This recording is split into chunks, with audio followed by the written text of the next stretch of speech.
The first thing that I want to talk a little bit about is when I listen to these narratives, these first-person narratives, I think about us coming from a legacy of being not believed, that our first-person testimony has never been believed, and yet we continue to believe in them ourselves. What does it feel like, and what is the impact of telling these first-person narratives that are others, but that you feel have an impact? What does it say to you personally, but what do you hope that it conveys to the people who hear it? Well, for me, Stephen said something today that was very important.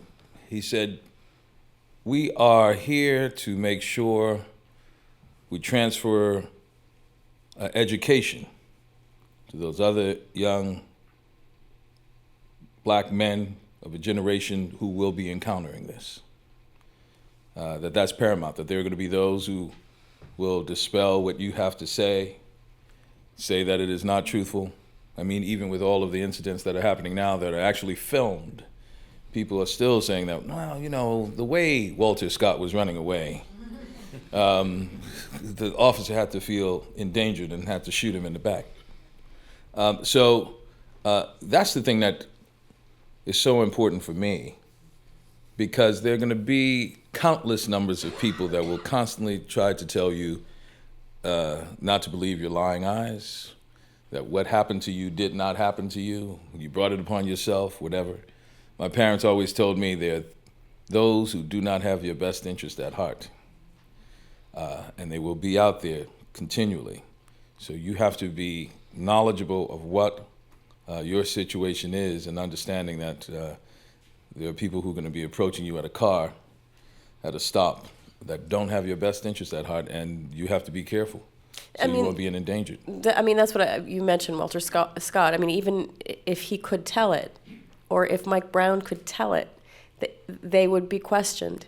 Even though we have footage, they are questioned in death. So I wonder how it is that we continue to believe in the spoken narrative, the oral history, the telling of how we live. Stephen? Well, we have to make a point of making certain that our stories are known. We have to do that. I mean, it's a part of us to want to declare our existence.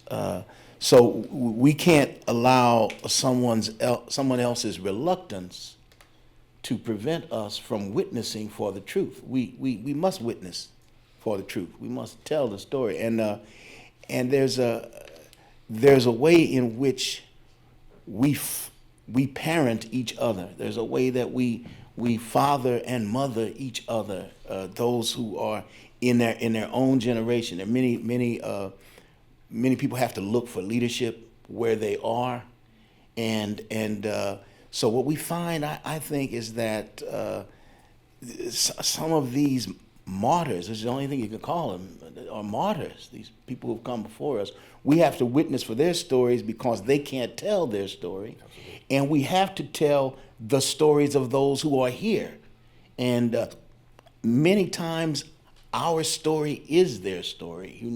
We're mistaken for each other. We are taken to be suspicious even when we aren't suspects. They may have someone who is suspected of a crime, but our suspicion is often our presence. Right. Just having been there where this event occurred, you are a prime suspect. You are. I mean, there's a flip side too to all being mistaken for each other, right? There's a kind of solidarity and a community and a family in that, which is that, we are kind of one in the same, all of us. But then, on the other hand, we want to be individuals. We want to live our lives in the way that we want to live them, and not be, all black people look alike, all black people do this, all black people do that. But in retelling these narratives, I mean, what was it like to sort of embody these folks who are still living and have experienced these incidents of racial profiling. Do you want to speak to that? Well, I think more so than anything, it's healing, right? So along the lines of the process in terms of healing, sometimes there isn't an acknowledgement that something has happened, which kind of prevents the healing process from taking place. And not just for this specific incident, but it's as a community, right? So there are times when we're reading a story and you'll just hear someone in the audience just acknowledge or hear somebody testify, you know what I mean? And to be a part of that experience, it's healing. Wendell? I think it's also the thing that is a common thread for all of us, our humanity. The fact that it's the reason we discuss things in the form of art, what thoughts are to the individual. As I always say, art is the forum where we collectively as a community reflect on who we are, what our values are, declare them and then act on them. So to actually have these testimonials of what people have gone through is to connect with the empathy that we all share as human beings, so that some little old white lady from the Upper East Side understands, there above the grace of God go I. I understand what that young man is being put through unfairly. And so had come to a place of empathy and understanding where you can then declare what your value is and then act on that. That is the role of art. That's what this forum is all about. And so it's not just it's the voices of these unjust moments and dangerous moments in people's lives that need to be told so others can connect to them, so that they can see what is my contribution to this dynamic that I have to change, because it empowers them to make that change and declare what their values are and to act on it. So, that brings me to another question about art and the medium of art juxtapositioned with the nonfiction reality of what we and certainly these folks go through whose narratives you're telling. But we have this Birth of a Nation film that just sold for $17 million at Sundance. We have 12 Years a Slave. We have Sama. We have these sort of interpretive mediums where we bring our real life and real pain and real experiences to. And I just wonder if you could speak a little bit to the idea of that kind of contradiction. Is it the best medium? Is it, medium, I mean art across the board, but it's often interpretive and palliative, and is what is lost and what is gained when we tell our history through art? Well, as a platform, music is a great platform to get a story through. The stage is a great platform. Cinema is a great platform. They're all really platforms. The content is what is really crucially important. And so use any means, by any means necessary, to get that truth out there, to get it out there. There comes a time when you have to have a belief in the nature of that true reporting, that you're witnessing. You have to believe in it in order to. I think about the fact that we're talking about things like there is a justice system that is not just. We must talk about that. That has to be discussed, and you have to find the place where you are, where you can discuss it. One of the reasons I'm proud to be associated with this project is that the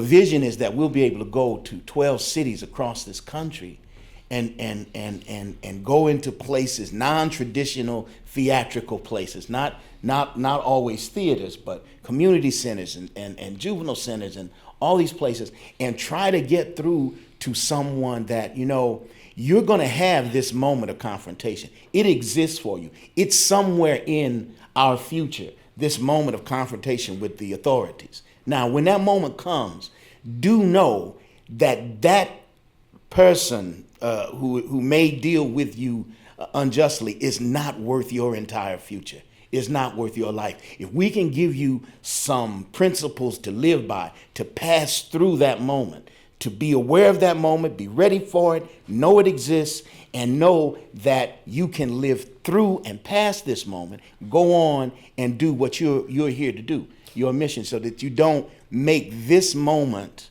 this temporary moment, a lasting, regret. And so what are those specific principles? Well, that's why we want you to come out and see this evening. I mean, I just had a day, you don't get off that easy. But everybody up here can tell you, I mean, listen, we actually mentioned it, but it's something that I guess everybody, you kind of taught as a young black man in your family, but, keep your hands clear, turn on the light when the officers come into you, take your wallet and put it on the dash. Just make sure something as simple as going for your wallet is, as we know so tragically here in New York, cost Mr. Diallo his life, showing his wallet to police officers. And so, that's, I'm assuming, and maybe it's an assumption on my part, but, most black families teach that to their kids. Make sure you put your wallet on the dash before the cop comes to the car. And how do you balance that with self-worth? You always have self-worth. Self is the operative for me. My worth is going to be determined by me, my self-worth, because I've always been taught that there are those who devalue me, where I have no value. My life is of no consequence to them. There are those who don't have my best interest at heart. And so therefore, I negate their impact on me. That's the first act of, self-reliance. Even you have no significance to me because you don't recognize me as human. I'm something apart from that. And so you see that as an obstacle to you fueling your self-worth. And look at it as a challenge and an obstacle, as always, something to be eliminated from your path of going forward. You know that old expression that the folks tell you, it don't matter what they call you, just matter what you answer to. Because they're going to call you all kind of things, but you don't answer to that. You have to know. You find out who you are at home. You find that out. And again, there are homes where that isn't being done. Let's just be real about that. That's why we have an obligation to those without that at home. We have an obligation. And the arts, we were talking about, that's that whole thing about the arts, is that it's a dialogue about our humanness. That's what happens on a stage. It's a dialogue about our humanness. And if we go down the street and we get past the mad dog and we avoid falling in the hole and we get past the bully and we get to the end of the street and we see somebody coming, we don't want to laugh and smile and see, let's see if the bully going to get them, if they're going to fall in the hole, if the dog will get them. We want to stop and tell them, listen, man, if you're going down this street, watch out for the bully on that corner, watch out for that hole, and definitely watch out for that dog. And so if we're passing that on, if we're saying, I just made it through this experience, let me tell you about it so you can make it through. And even if someone fell in the hole and got out of the hole, now they really got to run tell that, you see, because now it really is about the only reason that I can make some sense out of my pain and suffering is if I have a chance of helping you avoid that pain and suffering or help you through that pain and suffering. And yet, it's not what they call you, but what you answer to. But if you are a parent or if you are in a situation with the police and that policeman calls you boy, you better answer, right? No, I wouldn't say that. No, that's too. No. I mean, No, realistically. because and actually that's very good because there's an incident that you should come and see and hear. Yes, at the Kumble Theater, Friday, Saturday, and Sunday, in Brooklyn. There are tools that you can use in situations like that. an understanding of your rights, an understanding of what you have to answer to and what you don't have to answer to. And that is a part of the messaging of making sure that you tell these stories from men who actually knew the power that they had, and that you don't have to answer to everything that is spoken to you. And in the excerpt that Roger was just speaking about in Washington, D.C., when those Metro police officers stopped this gentleman and his rebuttals. And you do not have to answer to that, and you have rights that protect you. At the same time, you can do it in a way that you can protect your own life in case they have no regard for what is just and what is lawful.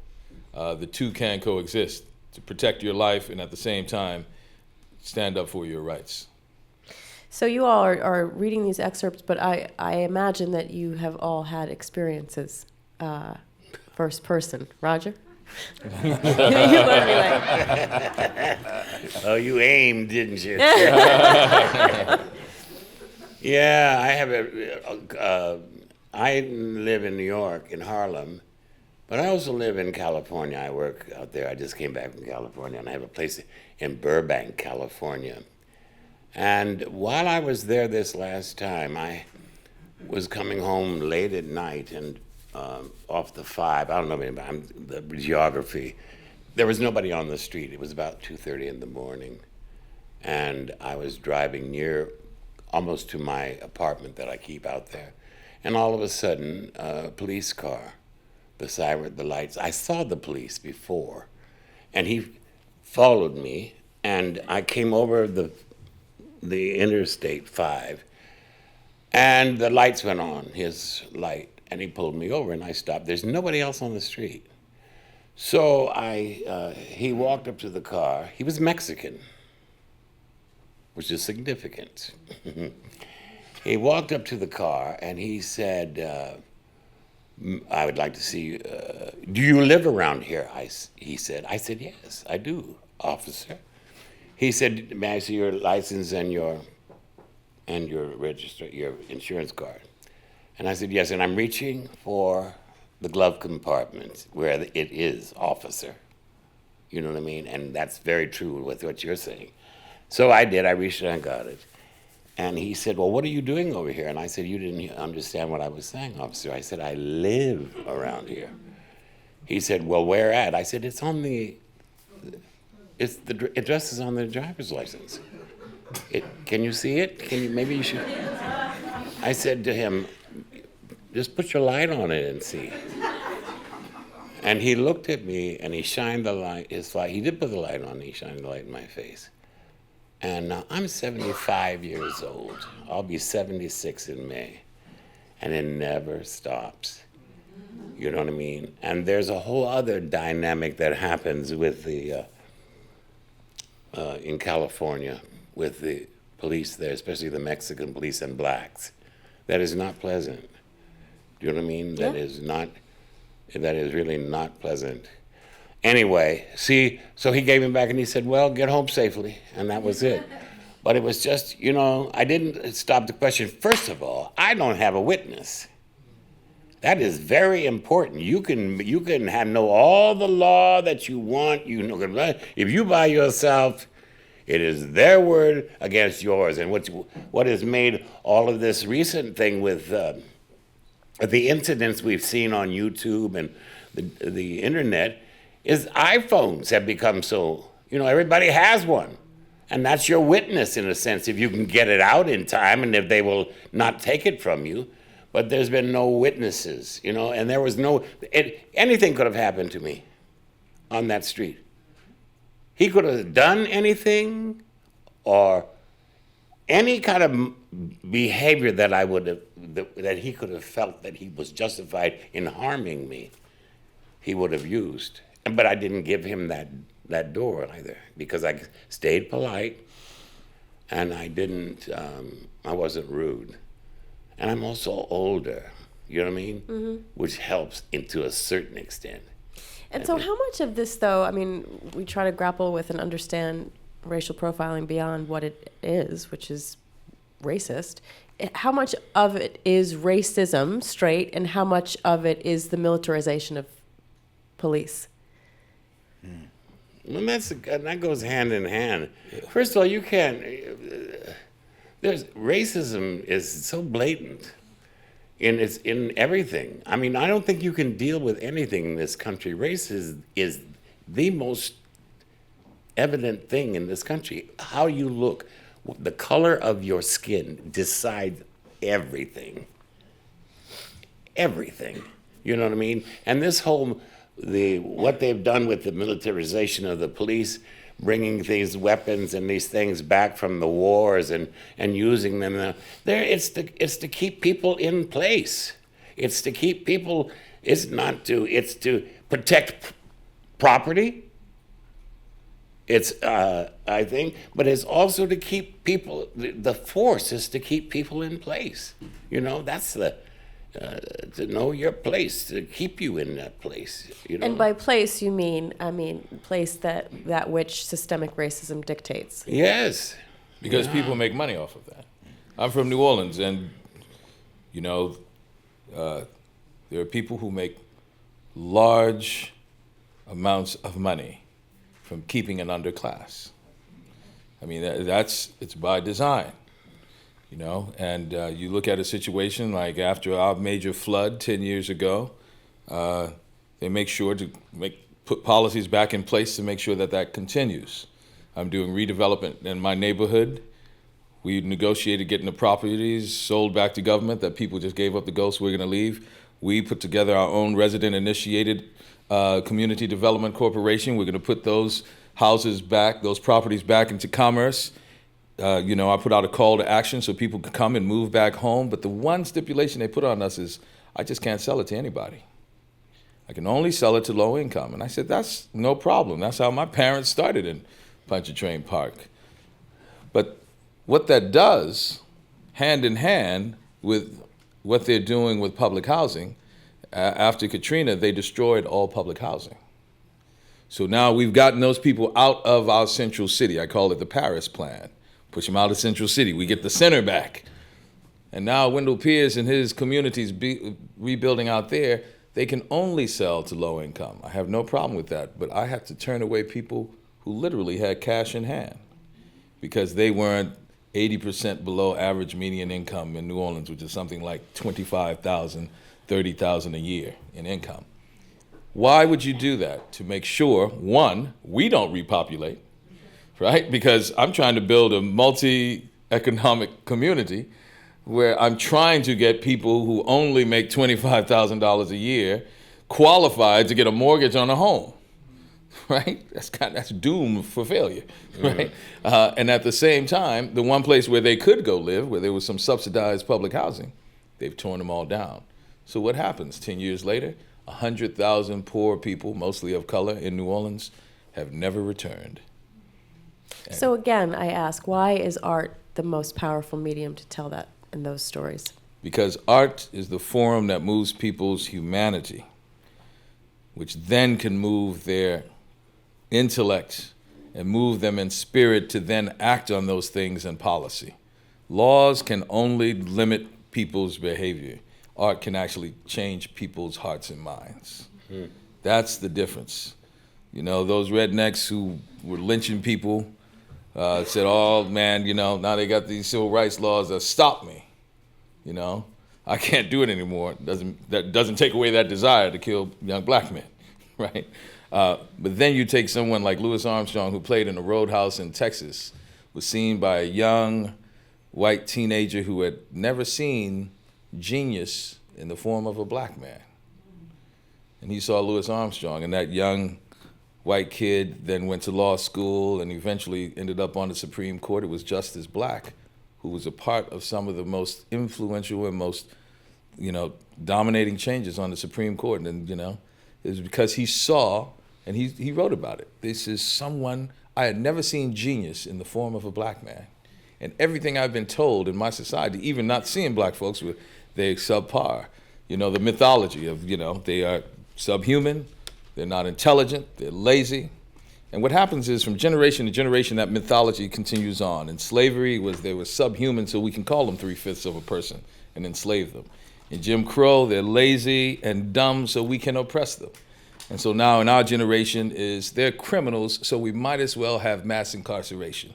So if we just keep perpetuating that mythology and it morphs and it's amorphic and it changes from generation to generation, it's still the same thing. I live in Louisiana. Angola is a working plantation, right? It's our state penitentiary. And it is a revenue stream. In any parish, what we call counties in Louisiana, you can call the local sheriff and say, give me 3 of those Negroes from the prison to come and cut my lawn for $2 an hour. You get free labor. They're actually in the State House. They used to put on tuxedos and stuff, but now they just bring them in the orange jumpsuits and they serve all official meals and all of our state dinners in Louisiana. That's who's serving you. At the Mardi Gras balls, at City Hall and Gallery Hall, that's who's serving you. Inmates, it is, Joe Turner's come and gone. Oh, we don't have slavery anymore? Oh, okay. We're gonna make up some laws. You cannot wear a yellow sweater on Thursday, Negro. Well, I'll take it off. You under arrest. So mass incarceration is what the oppression of Jim Crow was in that generation prior to us, and what subhuman mythology of us being less than animals was during slavery. And that mythology just is perpetuated on, and that's something that you have to fight against. Stephen also reminded us of something today. Our fearless leader said that, and he learned this from Condoleezza Rice. Condoleezza Rice, yeah, Condoleezza. Said, the racism in America is our country's birth defect. Yes. Something that doesn't go away, that we have to be aware of, this chronic thing that birthed our nation, that we have to make sure that we make accommodations for, to try to change and try to understand that this is our birth defect. And what happens sometimes with our liberal brothers and sisters is like, oh, Wendell, that seems so pessimistic. I mean, things are getting better. Isn't it just gonna go away? Yeah, I mean, it's like the it's like I ain't got time for that, man. I'm about to be stopped on 4th Avenue by this cop. That's right. It's like it's like the knot or the place on a tree where somebody tried to cut it down, and it just grows around it. It just keeps growing around it. And I do think that is part of what we have to do. But that continues to place the onus on us in terms of helping everybody else understand that this is what we live with. And before we open to questions, I just wanted, Stephen, for you to speak to the 12 Angry Men association to the film title, because I was not aware, and I think that's important. Yes, that American classic play and film, 12 Angry Men, was about an all-white male jury that existed this is in the 50s, and they were deciding the fate of a young Puerto Rican guy who was on trial, and you see their deliberation. It was thought of a really groundbreaking, quite forward-thinking thing, in that where I think it was Henry Fonda who was the mind that took everyone else and turned that 11-1 vote around. And but it's important to note that it was those 12 Angry Men was when we had a jury system in this country that usually everyone's fate was decided by 12 white males. And so the notion of a jury of your peers was quite far-fetched for many of us. And for them to take this title, the 12 Angry Men, and have 12 profiled people of color give witness to what their experience is, which is pretty much, if you think about it, a trial of the justice system itself, of the authorities, those authorities that in one neighborhood they're taught, if you're in trouble, go to a policeman. And there are places where you can't really teach your child that. And if you do, you need to select. There are some officers who will make sure that that they're a trustworthy person. There really are such people. I know I've had an experience where when they talk about good cop, bad cop, that's a real deal. Yeah. In fact, it's good cop, bad cop, bad cop. Yeah. But, Bad cop. but at the same time, I would be remiss if I did not witness to the fact that there are people who want to do right. There are those who heard Louis Armstrong. This is great what you were saying here, because if there is a heart, it can be turned. When you say there are those folks who can be, do you mean police officers, or do you Yeah, just I mean, mean yeah, absolutely, I do. I mean that it is not a hopeless circumstance. I have to quote my brother and mentor Amiri Baraka, who said, when I asked him, what do you find yourself today, my brother, after being a dialectical materialist and a cultural nationalist and all the things he went through, and he said, well, I find myself a revolutionary optimist, brother. He said, because in this world today, it is revolutionary to be optimistic. And we have to be revolutionary about our grasp and understanding of what's going on. And we have to be revolutionary in that we're willing to do whatever is, is necessary. But we must be doing that toward the optimistic belief that we can better this circumstance. And it's not, listen, if it were impossible, really, Mandela couldn't have done those 27 years and come out and be president of the South. If it were impossible, and there had to have been some Afrikaners involved in it. It's not, there has to be. There are enough stories to witness for, but we have to tell the stories that were given to us to tell. And I would love for someone to put together something, if they wanted to witness, to look at these miraculous friendships. I think we went through a period of time. One of the most important friendships in America's history, I think, was Howard Cosell and Muhammad Ali back in the day, because it was very important that they be present at that time. And there are very important bridges that are made across lines. But we have to witness for what has been given to us with these 12 narratives. And again, this is a wonderful adaptation by Arthur Yorinks. But if we're really doing our job, and we are, we will make you go to get the full book, because we're doing excerpts, adaptation that is really quite concise. But you need to go further. That's the other thing about the arts. It's not over when you get that experience. We want to open you out, open you out to the rest of the books in the library. So we take this play, and then you can go to the library and read the whole shelf. So let's open up for questions. Anyone? We have a mic down here if you want to come. Hello. And thank you guys so much for all of the words that you have given so far, and I'm really excited to see the play on Friday, Saturday, and Sunday. My name's Darian, and my question is for everyone. It's, with the access to information afforded to all of us, do you believe it is the responsibility of people of color to educate those in positions of privilege about systemic racism, about injustice, and really about ignorance? And if yes, why? And if no, why? I feel it's the responsibility of everyone who is aware of it. I actually get upset with the news agencies whenever there's an issue dealing with something adversely affecting people of color. They only get people of color to be on the panel.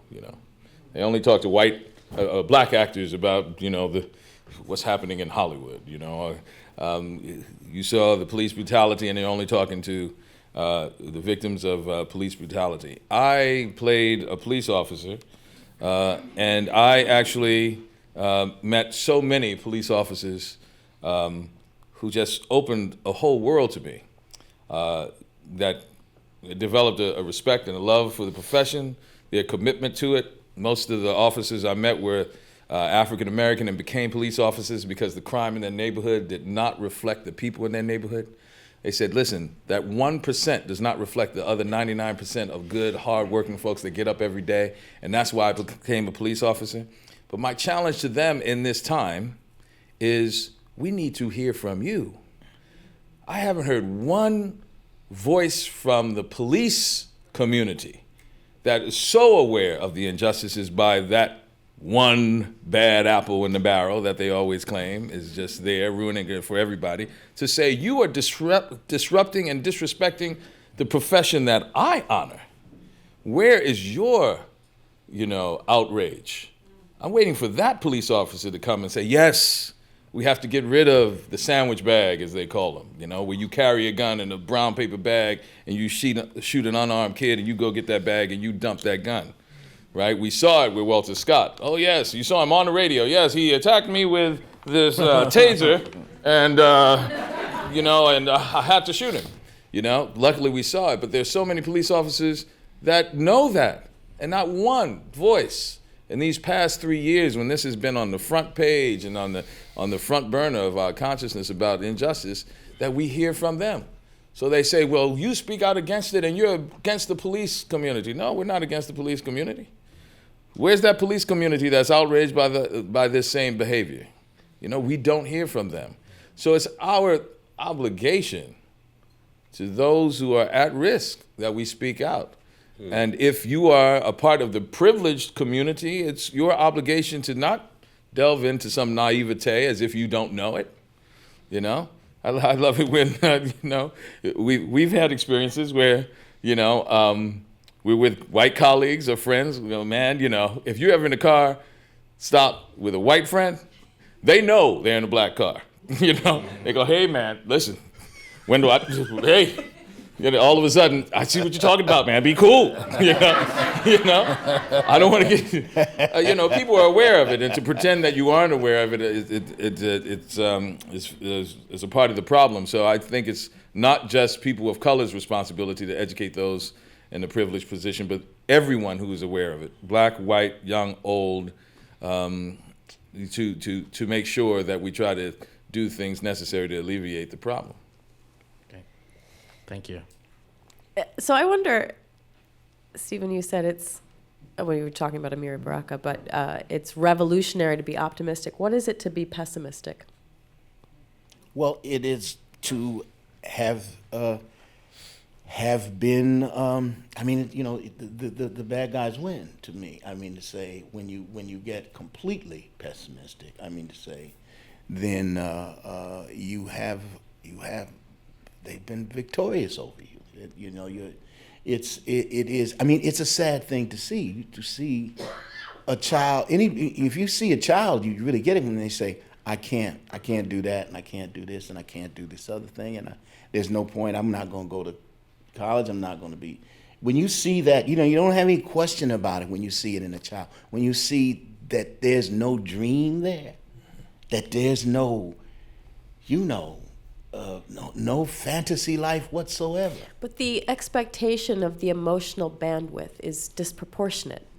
The expectation of the emotional bandwidth, like the ability to stay optimistic. Oh no, I understand. Yeah, no. That's what makes it a revolutionary act, you see.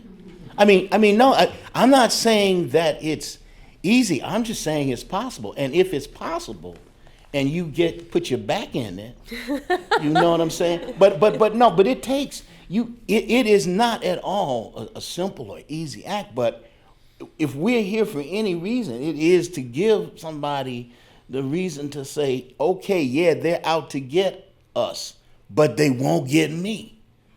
Because it is no question. Yeah, there are people who don't have your best interests at heart. Right. That's more reason for you to say, yeah, but you won't get me. And so every victorious story encourages another victorious story, And I don't want to sound like a Pollyanna optimist, but I believe in a revolutionary optimist because otherwise, that's really the only great positive thing about this country. The most positive thing about it is that, there is a mechanism, that exists to try to make it better. Because it started out, hypocrisy was the norm when the Constitution was written. The 3/5 of a man, the every man created equal in the midst of slavery, All men are born with certain inalienable rights in the middle of taking land from Indians. All this hypocrisy existed all at the same time. But still, there's something built in it. There's a thing that's built in the mechanism that gives you at least a toehold, just a toehold to try to pull something off, to try to pull something together. And like in the midst of all the stuff that's happening, that's what's so crazy now, is that we see everything going down. So we see the balance between that beautiful family in the White House, and I'm telling you, they made it as hard as possible for that brother, but he's standing strong, coming on through, gonna walk on out of there. And at the same time, we got that to witness to. We gotta look at in Flint, you gotta look at that and see there are children who already have been damaged by those pipes. And they saying, we got another study. We're gonna have another study. So we have to look at all of that. We have to look at that and try to be a part of the solution and not get crushed by the problem. And to the pessimists, we have to challenge them and say, how dare you? With the history and the blueprint that we have, with those insurrections that happened up and down the Mississippi River in Louisiana, when Desalon had no hope of even surviving, but they said, we're going to leave this plantation. We are not going to die in slavery. That the Deacons of Defense in Bogalusa, I'm talking about Louisiana because that's my home, where they said in the 1940s, prior to any Black Panther, we're going to protect ourselves and walk with our guns because we know we have Second Amendment rights. That in the midst of all of those lives that were lost at the bottom of that Alabama River, who looked at the barrel of their gun as their last moment of life, that I kind of heard when we did Selma, tell our story. And the fact that they can lose their lives and give so much, we talk about and honor those who have shed blood for America and what it stands for and its values on foreign shores. I think about all those people that lost their lives and shed blood on these domestic shores, on those dirt roads outside of Philadelphia, Mississippi. That moment when Goodman, Cheney, and Schwerner knew their life was coming to an end. How dare us be pessimistic? And so many gave their life to make sure that we can get here and be vigilant about making sure that we have the power to change things when it's unjust. And so what is the relationship between revolutionary optimism and safety? Or is safety and security not a feeling that we are afforded?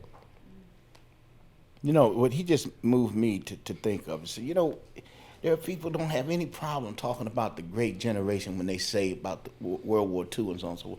But when you talk about the civil rights, there's another great generation. You understand? That's a great generation without a weapon in their hands, some of them. So safety, I just don't even know. Are you safe if you don't push back?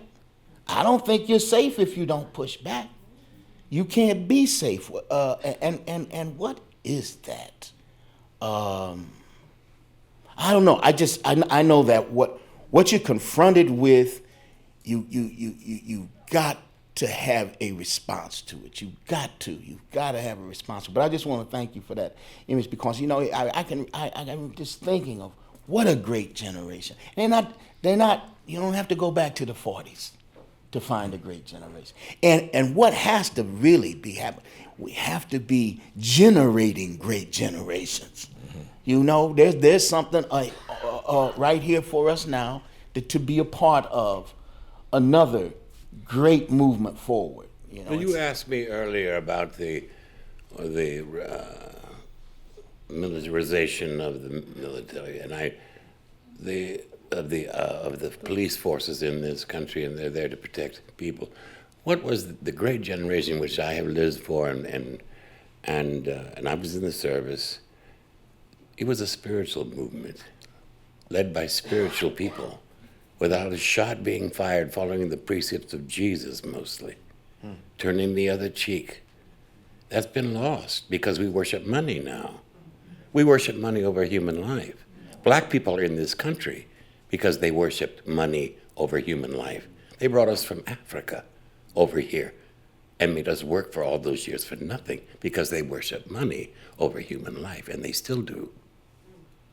And what that military thing is doing is protecting that, the wealth that has been built up.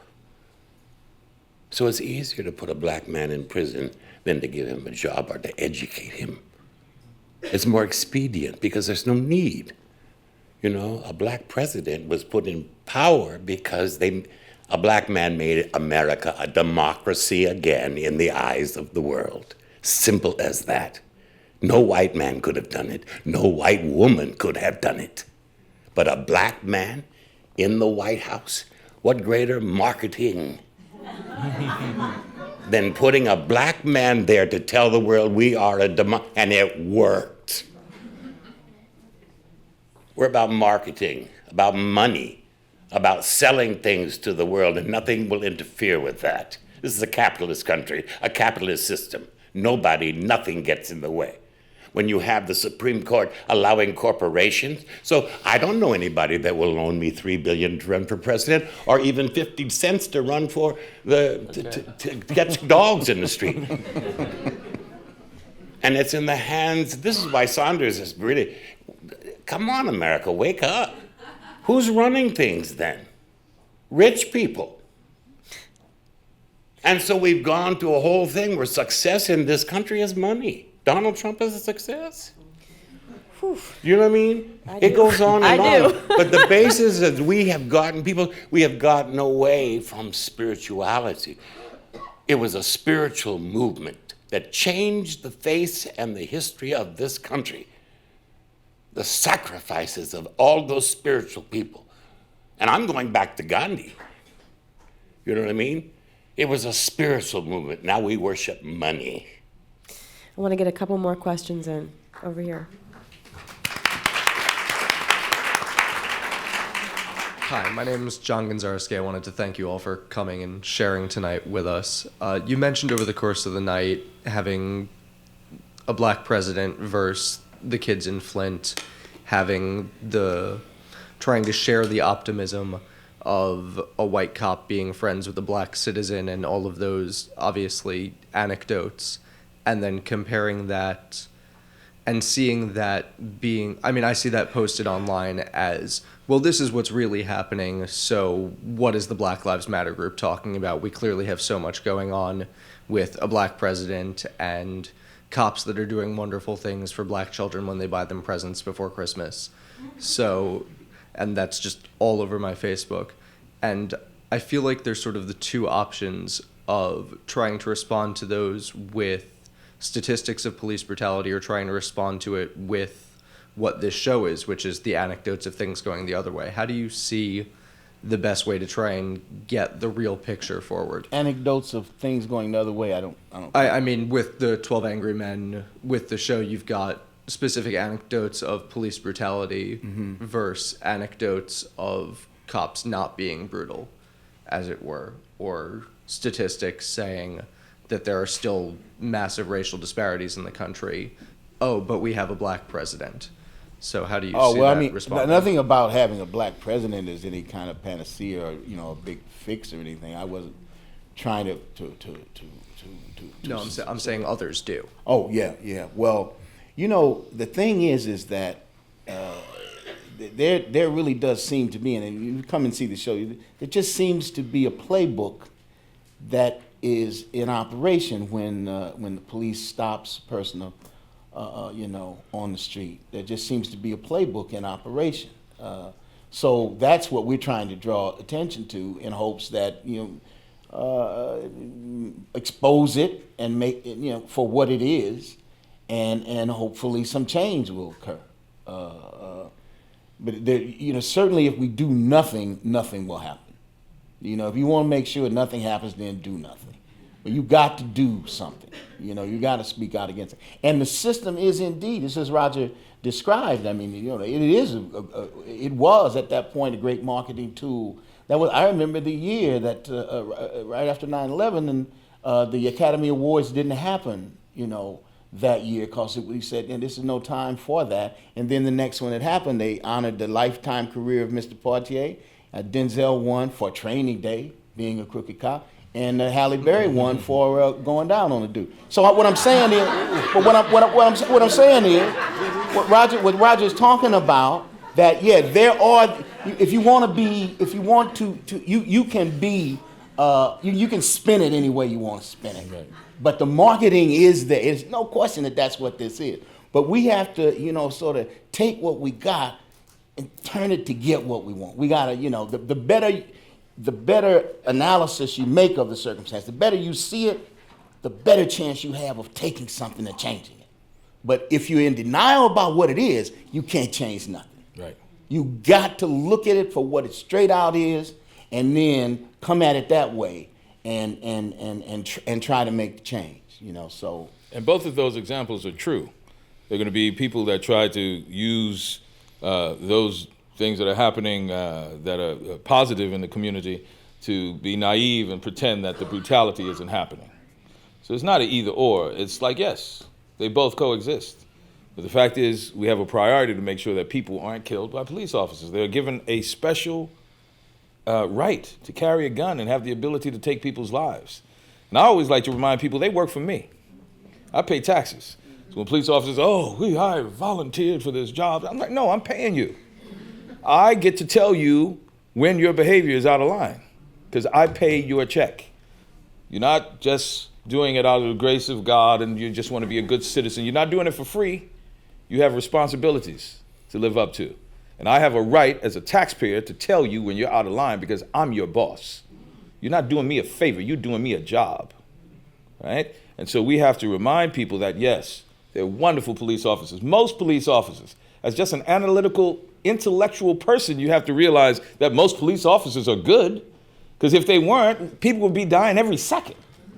But the fact is, if one is out of line, then our system is in jeopardy. It's the same way I look at the death penalty. If we murder one person, who is innocent, the whole system has to be thrown away, which I personally believe. I have to bring it to a close. We have a hard out at 8 o'clock. I'm sorry to say, but do you guys want to take one more question? One more question. Yeah, Yeah. okay. Well, you have to. Yeah. First of all, I just want to say I love you, all the work that you do. No, seriously. There are some actors that just have credibility, and there are some actors who are just getting paid. And if I know you're involved in something, I know that it's something that's going to be thought-worthy, that's going to make me proud. And I just want to say I appreciate the work that you do.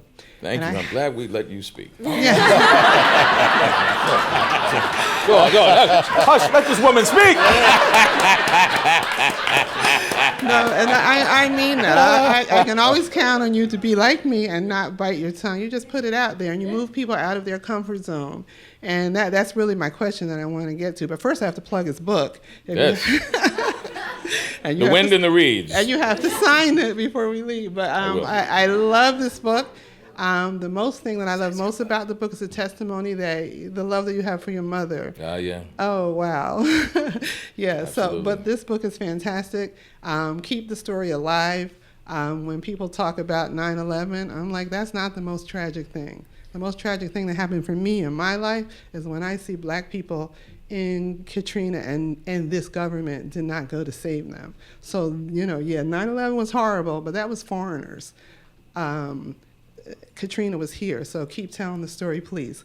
But my question to you after you sign my book is, to all of you, is, how do we make people move from the comfort zone? Because I think there are things that we just don't want to talk about in this country because people don't want to be uncomfortable. Civil rights is what you said, but I mean, that's the reality. And people who are wonderful liberals who think that they are doing, these, I had words with a woman online. She said she was a liberal feminist, and how dare I question her? Well, really? But so how do we get people, how do we get the conversation going beyond the people who are in this room who are obviously conscientious to the people who do see the mass murders of black men by cops and still don't see what we see, who look at 9/11. We're so different. We're a divided society. So how do we get people who are our friends, like the good actors in Hollywood? Why aren't you speaking out against what's happening with the all-white Diversity issue, Oscars. yeah. So my question is, how do we get people to move from the comfort zone and make it their problem as well? Well, that's the reason I'm an artist, because I truly believe, as Rebecca was asking earlier, the forum of art is a powerful forum. It is really what speaks to who we are. We even when you disagree with it, you look how Woody Guthrie moved people in the Great Depression. This land is our land. This land is, I don't even know lyrics. My land, your land. You know the song. He moved them then. I wasn't alive. The answer, my friend, is blown in the wind. Even someone I disagree with, Ronald Reagan was able to move the country when he says "Morning in America." As a New Orleanian, I remember when I first heard "Do You Know What It Means to Miss New Orleans," sung by Louis Armstrong after the flood. It shows you that the form of art is a powerful thing. To keep the conversation going, to have the conversation at all, is the thing that keeps it as a revolutionary, optimistic act. The real conversation that you want to have is with those folks who disagree with you. I always tried to tell folks, something, I'm gonna give you the benefit of the doubt that you love this country and love people as much as I do. So now let's have the conversation, because I don't believe the way we go about it is your way. I have a different point of view, so let's talk about that. And the other question you had was, do I feel threatened or anything by speaking out? I'm always amazed by that question, because one, no. The fact that, two, if someone doesn't want to work with me because of what I say, it's a good chance I don't want to work with them. And so that's okay. You can hire someone else and it'll be okay. But also, there's a great legacy that's being passed on to me by men like Harry Belafonte, and Ossie Davis, who I knew. How dare I sit silent when I see what's happening to my community? How could I sit silent when I literally saw my community destroyed in New Orleans? And know that there are those who don't have our best interest at heart and, are trying to expropriate property and take homes that, my parents' generation fought so hard to try to get to. So it is not,